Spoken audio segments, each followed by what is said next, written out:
Hi, I am John Paul Lerum, and this is my video of myself without thinking without thinking other things, like how people will judge this video, how they will judge my speaking. Ano tuloy? Ako, parang I always I always think what other people think of me. I always think what will happen if they hear me talking to a phone or to phone. Hindi ko pa nga ito napapangalanan eh. Ano magandang pangalan? Greeny. Greeny kasi, yung pangalan ng phone na to is Greeny kasi sinabi kasi nung babae dun sa may nagbebenta ng something na pang babae daw yung green, tapos yung blue daw is pang ano lang, pang babae. Mas maganda daw yung blue kasi alam mo yun. Ano ko, tapos lagi ako nasa second word ko palagi. Ewan ko kung bakit. Naririnig ba ako? Hello? Naririnig yan. Tiwala naman ako. Kung hindi, dito na lang sa may chuchunes. Siguro mga 5 minutes. 5 minutes of myself.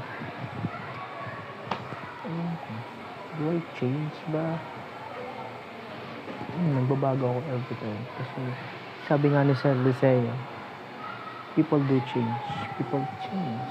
And look at me. Gagi yung pogi. Oh my God.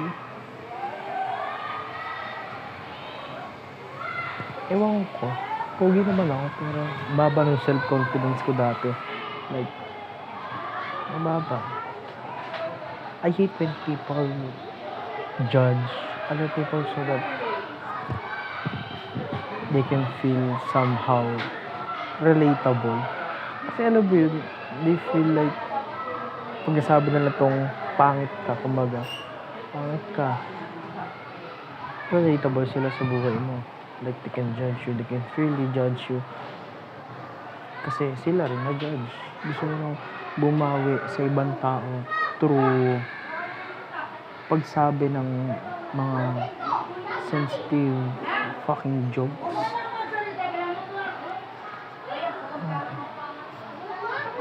Wala akong masabi. Tingnan ko sarili ko.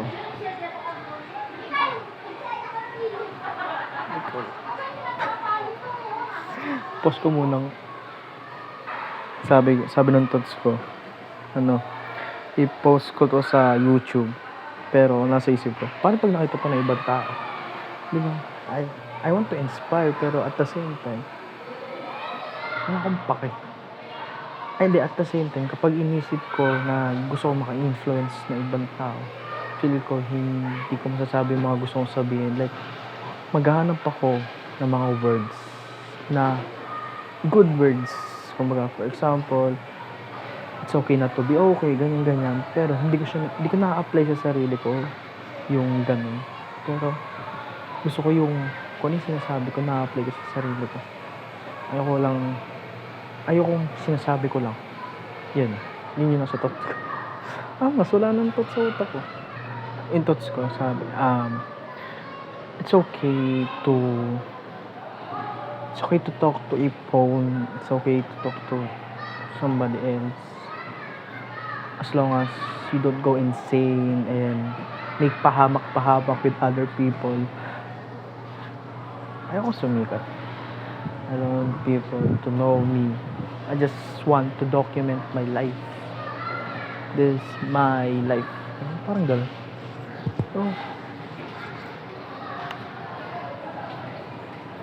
Gusto na kaya si Ed. Ewan ko kung naririnig nyo ba to. Kumain. Kung anong diet yung gagawin. I want to document everything. Yung free from judgment. I know this will be my memory. Ay, parang feel ko ito yung panis. Ay, hindi. Malambot lang talaga siya. Wala akong panis. Ewan ko, parang gusto ko lang kausapin yung sarili ko kasi mag-gusto ko kausapin. At the same time, siguro, hindi kasi yung nasa utak, ay, parang gustong tanggalin sa akin. Hindi naman gustong tanggalin, pero alam mo yung notion na kaya ginawa ng Diyos ang isang mundo, isang Earth, o yung planeta natin, yung planetang kinagagalawan natin,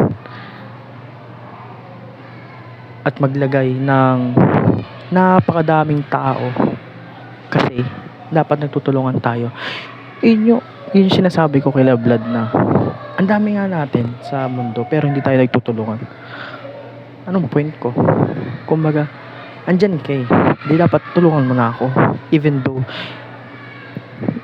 though throughout your life walang tumutulong sa'yo. Gusto nilang gumante pero I want to break that cycle. Breaks that cycle. Ewan ko, sana people will help people because it's the right thing, not because it's for the right thing. It's the right thing, kumbaga. Ganun. It's just lang. I want to document my life. Ewan ko, ano ata to, depressive, ano ata to, anxiety ata to, pero pag sinasabi ko yung mga thoughts ko dito, mababawasan yung mga sinasabi ko sa utak ko. I vocalized my thoughts. Not all thoughts, kasi iba kong thoughts ang bullshit eh. Hindi siya pwedeng sabihin. Dahil, for example, yung toot, ganun. Nga siya pwedeng sabihin, ang kulit mo. Yeah, this is Dan Paolo Ilaruma. At nandito ako sa aming bahay. Ewan ko, sino ba manonood nito? Ako? Feel ko iiyak. Feel ko iiyak yung mga kapanood nito. Siguro ako. Ewan ko.